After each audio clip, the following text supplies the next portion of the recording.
goodness. I want to welcome you again to this program. Many ministers, if not men and women of God, even in their own businesses, in their places of work, there is normally one thing that everyone is asking, even in their own families: success. The word success is misinterpreted in so many ways. So we have had men and women competing, and at times it's making others to die prematurely, if not die ahead of their time. But of late, God opened my mind and gave me another definition for success. For success. And this is what God brought to my mind, and this is what He spoke to me. And He said, success is to be able to make your yesterday become your tomorrow. Or in another way, transporting your yesterday into your tomorrow. If you look at that definition, it simply talks about clear restoration. The opportunities that you've lost, you recover them. In one way or another, God has particular ways that He can make you become successful. And He gave me also 5 ingredients of success that any ministry, any organization, any business, any family can follow up to. And one of them, God tells me, one of the principles in this is earnestness. Earnestness. The word earnestness simply means whatever you are engaged in, is it profitable? Is it fulfilling? Is there joy in your heart? When you find that whatever you are engaged in is not fulfilling, it does not generate joy, it is not profitable, it is not suitable, then it is not something you need to engage in. But what brings joy, what brings fulfillment, what brings profitability, even in the service industry? Earnestness. That is one principle, and one key principle of success.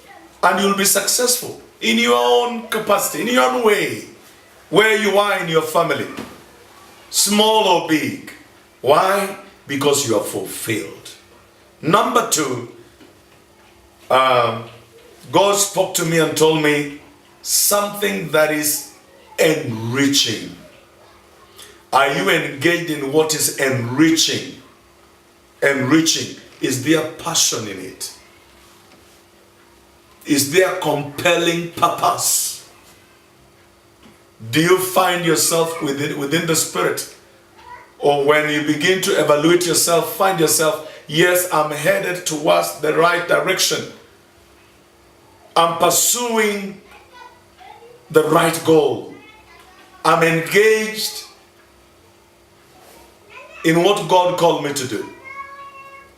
Or are you doing something that when at the end of the day you put it on the table, but you discover by yourself that I'm doing this, but I don't find it enriching.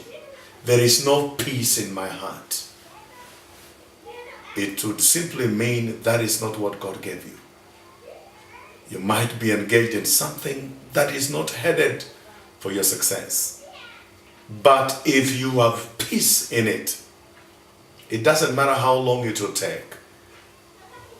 One day, it will bring the fruits that you desire to see. So one of the things, find out what I'm engaged in. Is it enriching? Does it give me peace in my heart? Is there a compelling purpose? Do I find something at the depth of my heart cooking and stirring me up that I may continue? Is there a voice that is speaking to you? Head on, move on.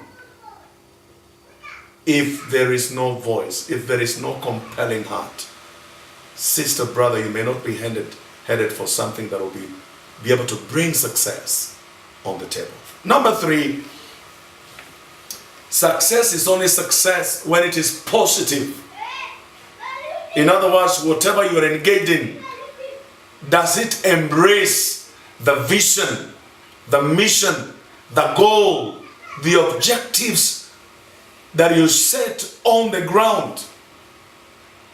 Because at times, you could be engaged on something that is totally parallel to the organization, parallel to the objectives, parallel to the goal and the mission that God gave you. You must steer clear and stay clear to what God gave you, the objectives. That's why your success is only success when you are positively headed on the goals and hitting on the goals. Number 4, you only become successful when what you are engaged in is effective, time-bound. You're working within the targets. You are very clear that at the end of the day you can do your stock taking and say, I've been running this race, I've been doing this much I have done towards the target that you've set for yourself. And lastly, on the 5 principles, you must be efficient. My brother and my sister, whatever you're doing must have some sense of quality. Quality delivery. Quality delivery. We are not supposed to be careless. At times you can finish something on time. But when you look at the workmanship, when you look at the amount of quality that is involved in this, quality is lacking. That means you're not successful. That's why products have been compared in the market and somebody says, I can buy this, I can take this. Why? One does not bear the quality. One does not carry the marks of excellence in what you're doing. And therefore, you only become successful when you look at the 5 principles of success I've given to you. But these 5 principles are not alone. They go together with a certain 7 ways that you can be able to stir up your dream towards your success. And one of these 7 ways is, number 1, if you want to be successful, you must be a dreamer. And a good dreamers don't quit, they stay on the job. You keep your eyes on what you want to do. It doesn't matter how long it will take. Look at Jacob in the book of Genesis 32 and verses 26. He remains alone at the river Jabbok, and the Bible says, a man came to wrestle with him. And Jabbok said, I will not let you go unless you bless me. And he persisted. And out of that persistence, the Bible says, God said, yes, you've wrestled with man and you wrestled with God, and you've succeeded. From today, your name will not be Jacob. You become a nation, and it was called Israel. Don't quit if you have a dream. Pursue your dream. Number 2, dreamers live a life of prayer and worship. As a man of God, as a woman of God, as a child of God, be prayerful and learn the secret of worshiping God for you to think of succeeding in anything that the Lord has given to you. Look at the life of people like Hannah in the book of 1 Samuel. Yes, she was barren, but she had a choice.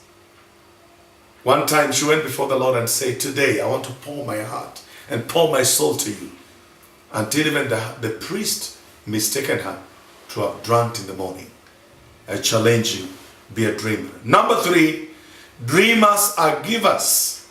Dreamers are givers. Acts of the Apostles. The Bible tells us in chapter 20 and verses 35 that it is more blessed to give than to receive. Look at the book of Acts chapter 10. Cornelius was a man of 2 things. He was prayerful and he was a giver.